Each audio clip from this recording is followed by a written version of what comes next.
This is Module 2, Chapters 3, 4, 5, 6, and 19. Chapter 3, Tort Law Negligence. The following chapters are organized to discuss tort and criminal law regarding healthcare, legal requirements, and professional liability. Chapter 3 introduces you to tort law, and specifically negligence in healthcare.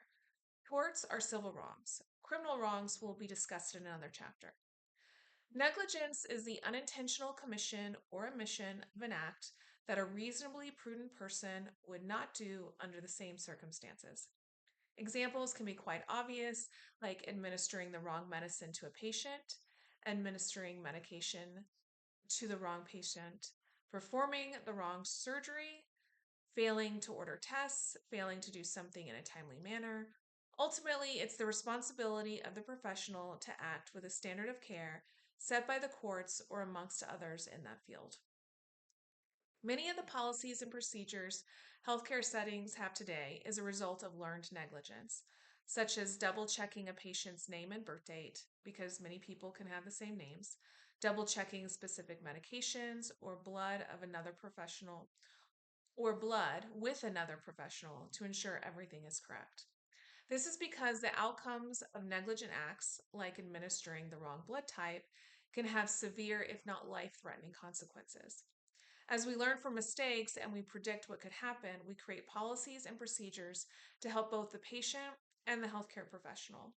The book goes into greater depth of the types of negligence, and there are several elements needed to prove negligence. I want to touch on the duty of care. This is the obligation to conform to a recognized standard of care. Duty of care comes from the relationship between the provider and the patient and can occur in a brief period of time. It can also be established through law. For instance, there is a duty for an emergency room to treat a patient regardless if they have an insurance or not.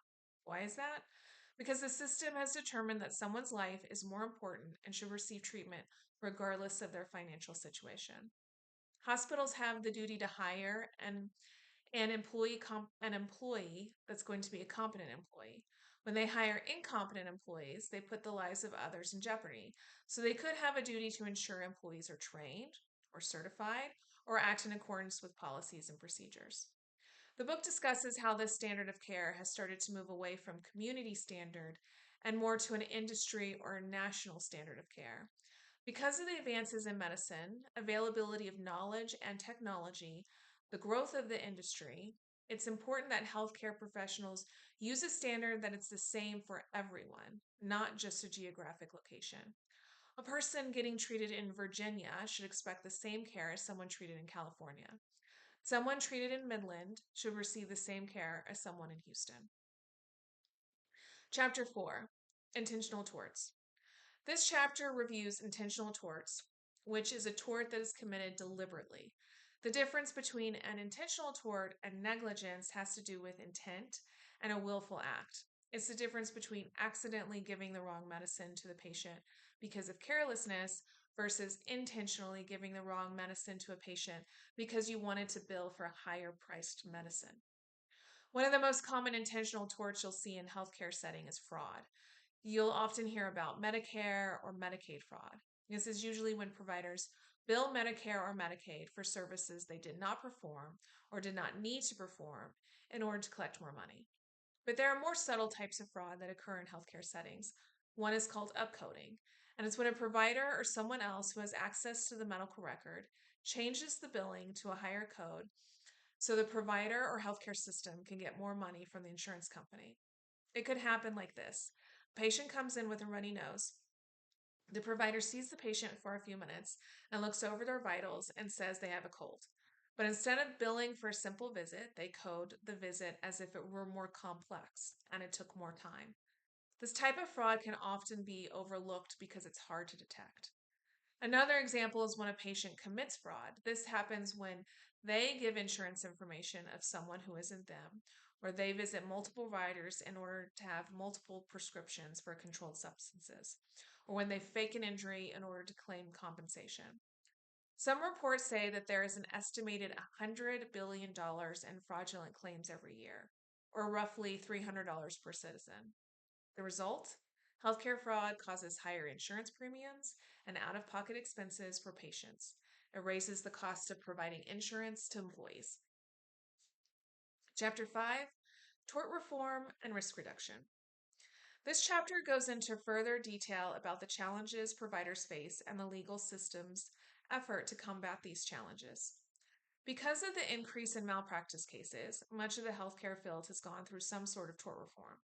Tort reform is when there are changes in the legal system aimed at limiting the ability of people to sue for damages, and in some cases, reducing the amount of compensation awarded to plaintiffs. Such reformations may include putting a cap on damages, reducing the time when someone can file a lawsuit, statutes that shift more responsibility onto the patient. In 2003, Texas implemented a comprehensive tort reform.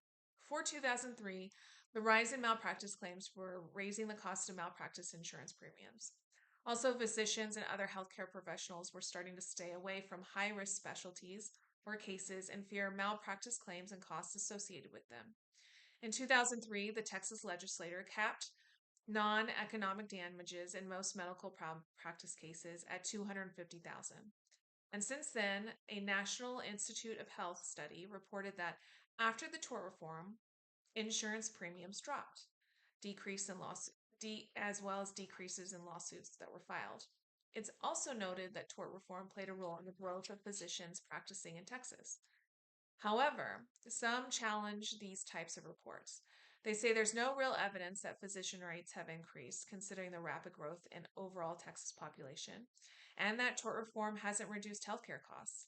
Those arguing against tort reform say that allowing for more medical malpractice laws raises the standard of care from doctors and provides the resources needed for the patients who are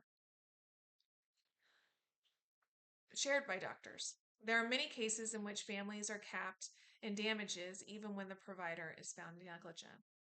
States have the great weight to balance the need of patients and future needs against that of physicians and those providing care who may not have the financial means to weather a frivolous case against them. Chapter 6 Criminal Aspects of Healthcare. This chapter discusses crimes often associated with healthcare settings. Crimes are punishable by law and are designed to protect people and deter bad actors. Because patients are at the mercy of providers in the healthcare system, laws have been put in place to ensure professionals do not take advantage of this unbalanced relationship. In Chapter 4, discuss the intentional tort of fraud, which is a civil act. But fraud also has a criminal consequence. Because fraud is so rampant, there are harsh penalties surrounding fraud, such as long jail sentences and fines. Other common crimes have to do with drugs, such as who can prescribe a drug, how they can prescribe it, and how it's given to them. The amount of fraudulent pharmacies or pharmacy practices is enormous, as we have seen in the last several decades, especially with controlled substances, and as drugs have become more available online, drugs have great potential to harm individuals, either through dependency or dosage. Careless administration of drugs comes with heavy penalties, and as we have seen in the news, celebrity doctors are not immune. There are hundreds of true crime podcasts and shows that discuss crimes in healthcare. It's important to note that many of you will probably not deal with crimes of homicide or abuse, but will most likely see small crimes such as billing, insurance, kickbacks, poor care that may seem small, but they have huge effects. If you ever become aware of a crime, you have the duty to report it. Knowing of a crime and failing to report it could, in and of itself, be a crime. Chapter 19 Legal Reporting Requirements. The last chapter fits nicely with this one because there are various reporting requirements, federal and state, to ensure the health and safety of patients and the general population. For instance, child abuse. I will not discuss child abuse. I will discuss that each state has laws on who is required to report child abuse and how to report it. So great is the harm, and the state wants to protect victims, that you are required to report suspected abuse within 48 hours in Texas. Failing to do so could result in jail time. Communicable diseases is also something that is reported. In order to protect the population's health, reports must be made so agencies can investigate or quarantine or provide resources to stop the spread of such diseases. Examples include measles, tuberculosis, hepatitis, and HIV. Communicable diseases are tracked, and experts look for patterns or risks of outbreaks. For instance, Texas is experiencing a large amount of new HIV cases. There is no cure for HIV, and the virus causes several issues, even though it's treatable. Texas is also experiencing a significant increase in measles cases, with 170 confirmed cases reported as of late March. Measles is a highly contagious virus. Last year, Texans had over 800 cases and 2 deaths. By tracing viruses such as these and understanding where it is emerging, healthcare professionals can better control the spread and provide important education and resources to vulnerable communities.